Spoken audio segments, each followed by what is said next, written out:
Hello everyone, Jem here, welcome back to another video. Today we're going to be looking at two cards that I think are pretty good and you might want to put in your commander decks. These are two cards that are fairly similar, so I thought I'd talk about them both together rather than splitting them up into two videos.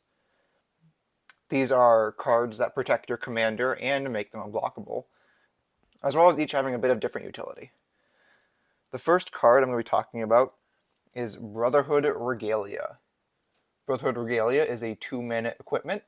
With equipped creature has Ward 2, is an assassin in addition to other types, and can't be blocked. It has equipped legendary creature 1 and equipped 3. So this is a fairly straightforward equipment. It gives your commander unblockable, which is really nice if you're playing a Voltron strategy, and makes them harder to target with that Ward 2. While Ward 2 isn't exactly hexproof, it does make it a lot more annoying for your opponents to remove your creatures. It makes things like Swords to Plowshares 3 mana, Beast Within is 5 mana, and it just gets really, really hard for your opponents to interact with your creature. Turning the creature into an assassin isn't super relevant, it's kind of mostly there for the Assassin's Creed flavor, I'd think.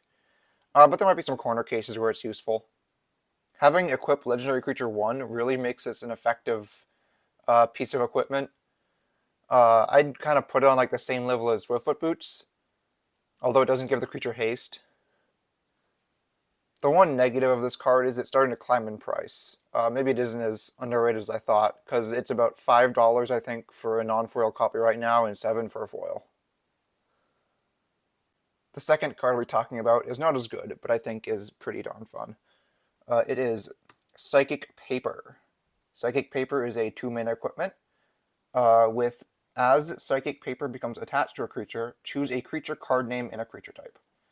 Equipped creature has Ward 1, can't be blocked, and has the name and creature type of the last chosen name. You get what it means. And it also has Equip 2. So this is a very similar effect of Brotherhood Regalia, making your creature unblockable and giving it a ward ability. It only Ward 1, so like I said, it is a bit worse. But this name and creature type ability does have some interesting uses.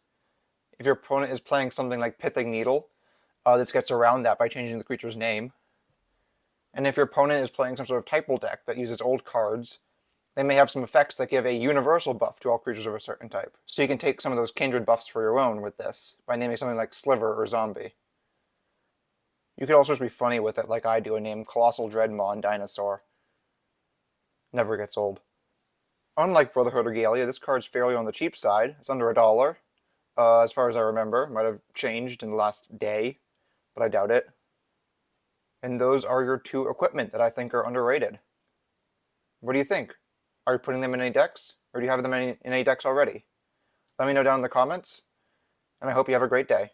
Oh, and don't forget to subscribe too. I keep forgetting that, jeez. Bye. Bye-bye.